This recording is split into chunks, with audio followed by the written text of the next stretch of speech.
Hey guys, it's Dorr with Tactical Hyve. Today's video, we're going to be covering the Benchmade Nimravus fixed blades.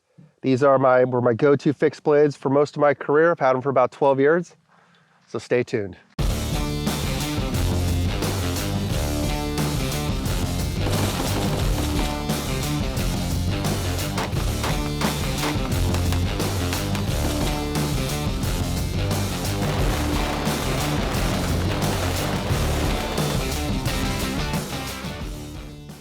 Hey, today's video is brought to us by CCW Safe. If you carry and are willing and able to defend yourself and those around you, if need be, after you conclude that first fight, hopefully successfully, there's a second fight coming. And CCW Safe is there to guide you through every step. They will pick your legal counsel and send out representatives to do their own independent investigation if need be. Now check them out in the link below. It might end up being one of the best decisions you ever made. All right, guys, we're back. And today we're doing a review of my favorite fixed blade knives. I have a pair of them. These are offerings from Benchmade, and they're called the Nimravus. Nimravus? Is that how you say it? Nimravus? Anyway, I never knew what they were called. Didn't care. Got issued them. They just, were called knives back at my last job. And despite the terrible name, apparently it means little cat with big teeth. I don't know. I can barely say it. I have to check the spelling constantly when I was writing about them. But anyway, despite the ridiculous name, these are actually awesome knives. The first one I got, I believe, was the brown handled, and this is known as the drop tip, standard drop tip. And I liked it so much, I went back and I got this all black one that came with the Tanto tip. And I ended up running the all black on this plate carrier. This is like my maritime plate carrier for at sea or jungle river run operations. I had a sheath made for it by the guys up at Blade Tech. I'm from that area, and I was able to go there. They made me some sheaths for a few of my knives. And then on the brown offering, I stuck with the factory sheath. This thing's actually pretty decent. It's made of nylon. It's MOLLE compatible on either side. I did run it with MOLLE on my other plate carrier. And it has this nice little plastic insert in the nylon. So it is actually a plastic sheath, and it does keep you safe during, operations when you're climbing, jumping, roping, etc. So I picked these up, probably in 2010, 11 time frame. Not 100% sure, but I never looked back. These things, about the size of a butter knife or a steak knife. They keep an edge very well. The knife stays sharp. It's a good size. It fits on my plate carrier. It fits on my belt. I took them all over the world many, many times, and I can't say enough good things about them. But since we're here, let me give you a little bit.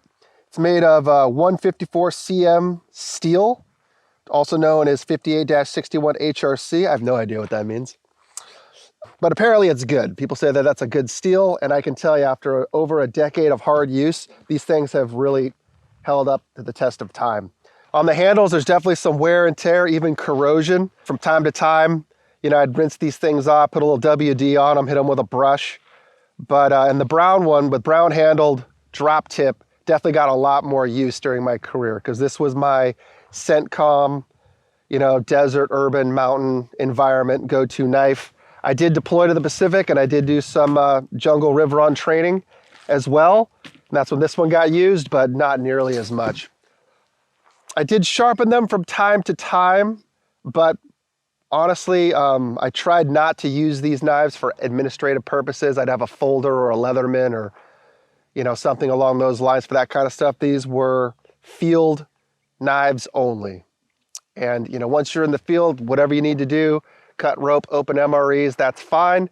Again, I generally always ran a folder in my pocket anyway. This one's also made by Benchmade, and it's got the 154 cm right there on the blade.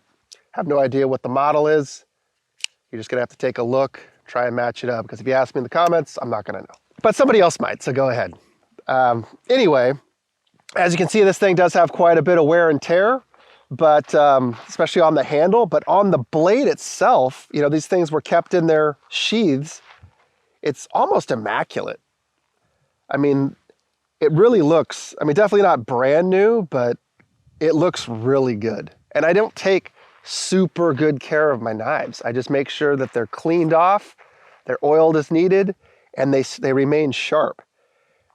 And you know, if you need a fixed blade and you don't want something huge, like say a K-bar, you know, this is a K-bar I got very early on in my career. I actually traded my cousin who was in the Marines for this one. So this one has the USMC on it. I got the old Vietnam, you know, World War II era scabbard later on. This one's a USN Mark II. But this is a larger, you know, knife by far. Great knife. I used it early on in my career quite a bit, but you can see the size difference. And honestly, there's not a whole heck of a lot that this is gonna do for you that this isn't. Yes, it is bigger, a little bit more robust. I mean, gosh, you could chop wood with this thing with a mallet, just, you know, using it as a splitter. I've seen guys do that. Don't recommend it, but if you're in the field, you're in the field. You know, if you're LARPing, you're LARPing. It's two different things. They're both great. You know, you do you. But, you know, this thing is a little bit more heavy duty. The leather has held up pretty well. But honestly, going back to the Benchmade, you know, it has these two plates for a handle that run along the side of the knife. And it's kind of like a 1911 style. You know, they just bolt onto either side of the frame. This is a full tang one-piece knife, and then the handles just kind of bolt on. Very strong, very durable. Really, I can't say enough. During my preparation for this video and the article that's on the site, I noticed that these things are actually pretty pricey. They were like well over $200, like in the ballpark of 250 bucks. So, you know, that being said, it is what it is. But I can tell you, if you're one of those people that believes in, you know, buy once, cry once, like I am, this is definitely the way to go. If you're, you know, a volume guy and just like to have tons and tons of stuff, maybe not. You know, it just depends on your budget. But I'm telling you, I'm going to have these knives for the rest of my life. Yeah, I didn't pay actual money for them. I paid in a different way, which was probably a lot more expensive looking back. Not that I'm complaining, but man, I'm telling you what, these things are good to go. And, you know, this is a great starter sheath. You can run this right on the belt. It's got the, you know, the lanyard and the leg strap to kind of keep it down so you can get to it quickly.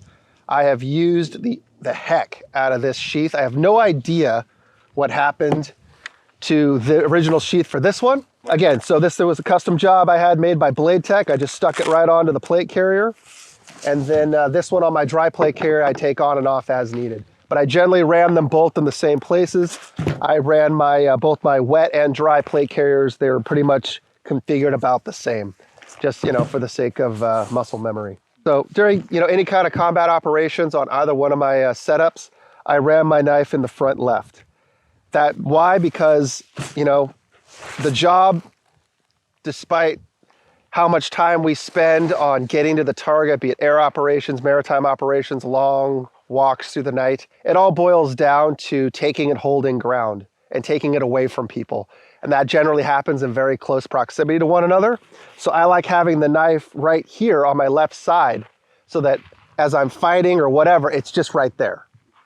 You know, I can just get to it very easily and create space. I also believe that keeping your fixed blade primary fighting knife on your offhand support side is very important, because for whatever reason, if my right side was impeded, if I was carrying someone, if I was in a fight, if there was trapped, if I was wounded, I could at least get to a knife and create space. If you get tackled for whatever reason, you can't get to your pistol, your weapon's slung, or now it's the slings around your neck choking you, you just need to be able to create space, buy yourself a little bit of time, and work the problem from there. All right, guys, a little bit more about the knife, you know, because they all kind of look the same at a glance, but there's a lot of thought that was put into this thing. First of all, it's got a lanyard loop. You know, if you're in an environment where lanyards are required, very easy to do. Has a finger groove right here for right here. And it also has some tread here, or teeth, for your thumb. Also, I'm a big fan of the rope cutter. You know, the serrated rope cutting. I grew up on the water, you know, I was in the Navy. Being able to cut rope's a big deal, being able to cut line, being able to saw through things. And honestly, the serrated part of the blade stays sharper longer. It really does. Yeah, it's a little bit more of a pain in the butt to sharpen, but again, I only do it a couple times a year. Highly recommend going with the serrated rope cutting. It's right here at the back. It's about 1 inch on the bottom of the blade. And then as far as which tip, you know, I've had both, I've used both. I don't care one way or the other. I didn't pick the tips. The fact that I got one of each was purely a coincidence. The Tanto is definitely gonna have better penetration. You can see stuff online of, you know, people stabbing through car doors and all kinds of stuff. You know, if that's your thing, you wanna be able to do that, go with the Tanto. It's a rich history. And then this is, you know, the drop point, just kind of your standard blade. Again, I like them both, about the same, have no preference. All right, guys, so this thing, great knife in conclusion. If you're a buy once, cry once, you know, kind of shopper, you know, yeah, these things are a little pricey, but honestly, I think they're definitely worth it. I've had these for over a decade, and I use them quite a bit. And honestly, I'm gonna have them for the rest of my life, and I don't expect them to ever fail or have any problems. So yeah, Nimravus, or however the hell you say it, kind of a weird name, but don't let that discourage you. Once you get it in your hand, it doesn't matter what you call it, because it's gonna work, and it's gonna keep going, you know, probably long after you're done with it. So this is Dorr with Tactical Hyve. That's my 2 cents on the Benchmade Nimravus. Is that how we're saying it? Nimravus. I can't say it. I can't say it to save my life. But that doesn't matter, because it's a great knife. This is Dorr, out.